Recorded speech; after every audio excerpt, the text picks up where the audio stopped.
Tonight on DC News Now, shocking new video shows a moment an officer runs over a hit-and-run victim still in the road. Made contact with Miss Jones. That contact ended up being fatal. The ongoing investigation, including into the driver who initially hit the woman. Two bills to pay federal workers fail in the Senate. And the Democrats have now voted 13 times to keep the government closed. And Senate Republicans continue to offer no solutions. The ongoing stalemate as we prepare for day 24 of the shutdown. Temperatures will take a tumble overnight, so much so that we're talking frost and freeze alerts. The latest details on those and a look at that weekend forecast coming up. Makes me feel like if the police is stopping me, I'm gonna be afraid to stop.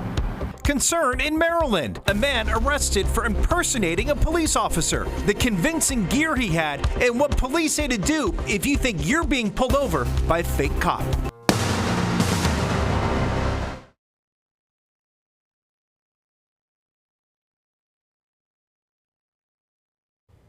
Shocking new video out of Fairfax County. It shows a moment an officer drives over a victim of a hit and run. Thank you for joining us for DC News Now at 9. I'm Chris Flanagan. And I'm Susan Tran. We do have to warn you, the video is disturbing and we did edit it so you won't see or hear the actual moment of the incident. The tragedy happening as the officer is responding to that initial crash. Please do not tell me I just ran her over.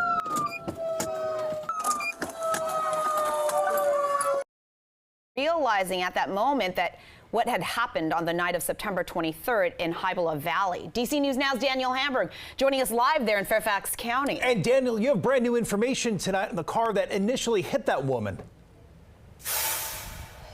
Chris and Susan, earlier this afternoon, Fairfax County Police were still looking for a black Mercedes C300 that initially struck that woman. Tonight, we're learning that that car was found in Manassas Park by Manassas Park Police. I don't think in my nearly 30 years of practice of law in this area that I've ever seen anything quite like that video. It's very upsetting. It's very disturbing. New dash cam video shows the moment Fairfax County Police Officer Jalen Phillips responded to Richmond Highway and Belford Drive. The call was for a hit and run, and Trina Jones was still in the middle of the road. Please do not tell me I just ran her over. Chief Kevin Davis says there was actually a car shielding Jones until police arrived. Miss Jones was alive when our police car made contact with her. Davis says Phillips, a 2-year veteran of the department, was going somewhere between 14 and 17 miles per hour. Did that 911 call pinpoint exactly where she was as we were arriving? I don't know the answer to that. Davis says witnesses were pleading with her to get out of the road, but she wanted to wait for police. As if in some way that was Ms. Jones's fault not to crawl over to the side of the road. Attorney David Haynes, representing Jones's estate, says it was preventable. It's very clear that the view was completely unobstructed from this young officer as he approached the scene. He knew exactly where the intersection was. The Fairfax County Police Department has gone and will continue to go above and beyond with how we train our police officers how to drive police cars, not just pursuit driving, but everyday driving.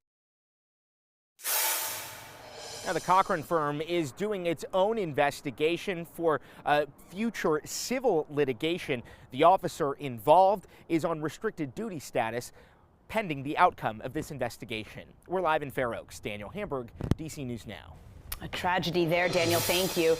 Day 24 of the government shutdown now just a couple of hours away, but senators did make efforts to pay federal workers during the shutdown. The Republican-backed Shutdown Fairness Act got 54 of 60 votes needed to pass. Workers that would have been paid if it passed include air traffic controllers, military members, and Border Patrol agents. But Democrats blocked that measure. They argue it excludes hundreds of thousands of other federal workers. Meanwhile, Maryland Senator Chris Van Hollen, a Democrat, also introducing a bill that would pay all federal workers, the military, and prevent mass layoffs during the shutdown. It also failed to advance.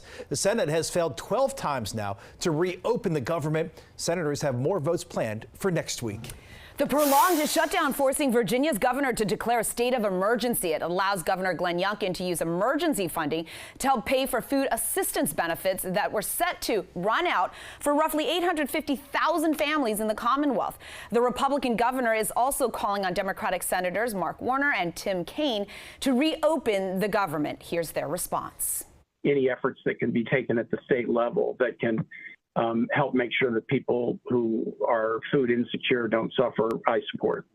What it's going to take, I think, is not additional pain, and frankly, the state's responsibility to help fund the SNAP program. I know they're going to get stretched. So I'd urge the governor to go ahead and tell the president to stay in town, put America first, and resolve this. The two also point to Republicans controlling the House, Senate, and the White House, and they say the GOP quite literally have the power to stop this.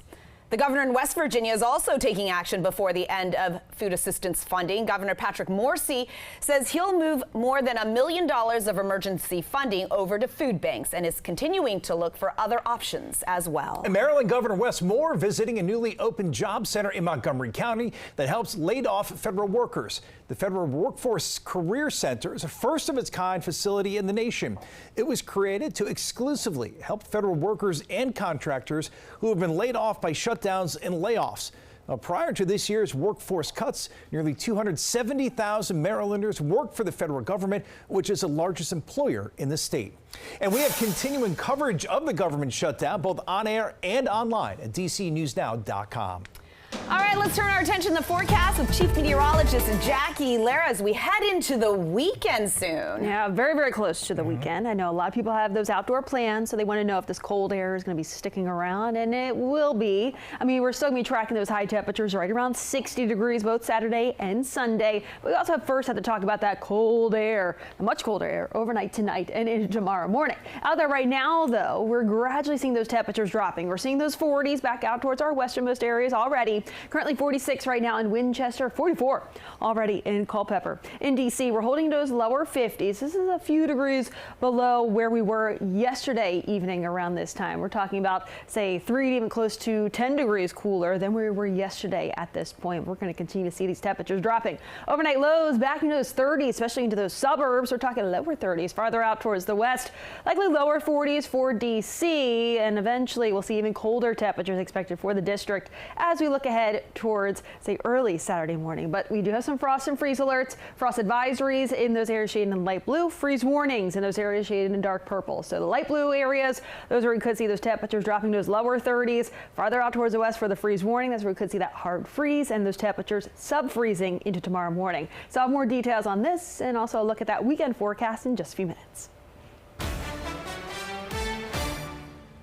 DC News Now is your local election headquarters. Legal analysts are now weighing in on the investigation into Jay Jones. The Democratic nominee for Attorney General has been under intense scrutiny, now hit with a second potential scandal at this point. According to several reports, there are questions about whether Jones legally cleared 1,000 hours of court-ordered community service. This was for a 2022 reckless driving conviction, where he did half of his time at the NAACP, with reports saying that he served the other half at his own political action committee.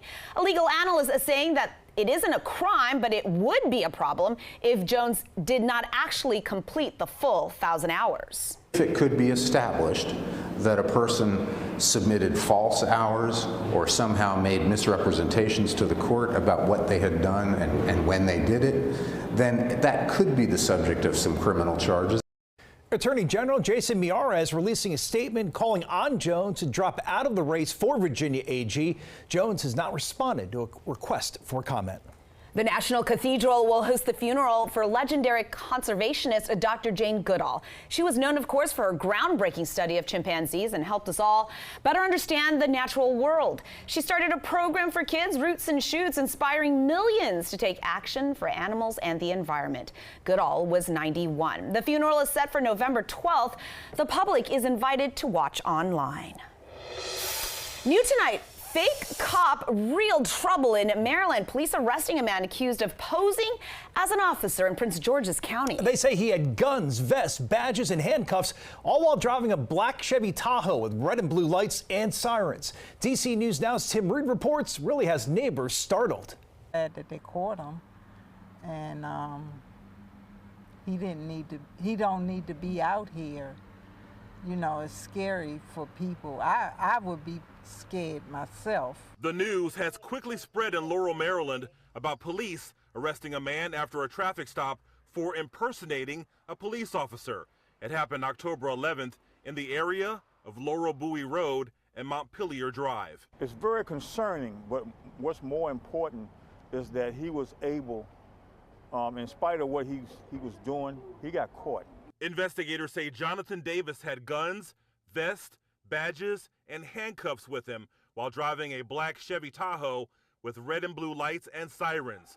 Police offer some advice on what to do if you think someone pulling you over is not a real cop. You feel like you possibly being pulled over by someone who's impersonating a police officer, call 911. Corporal Marsh says legitimate officers will have a badge and a patch with the name of the agency they work for, as well as rank and identification. To know that he was apprehended and brought to, and some light was shed on it, makes a big difference in the community.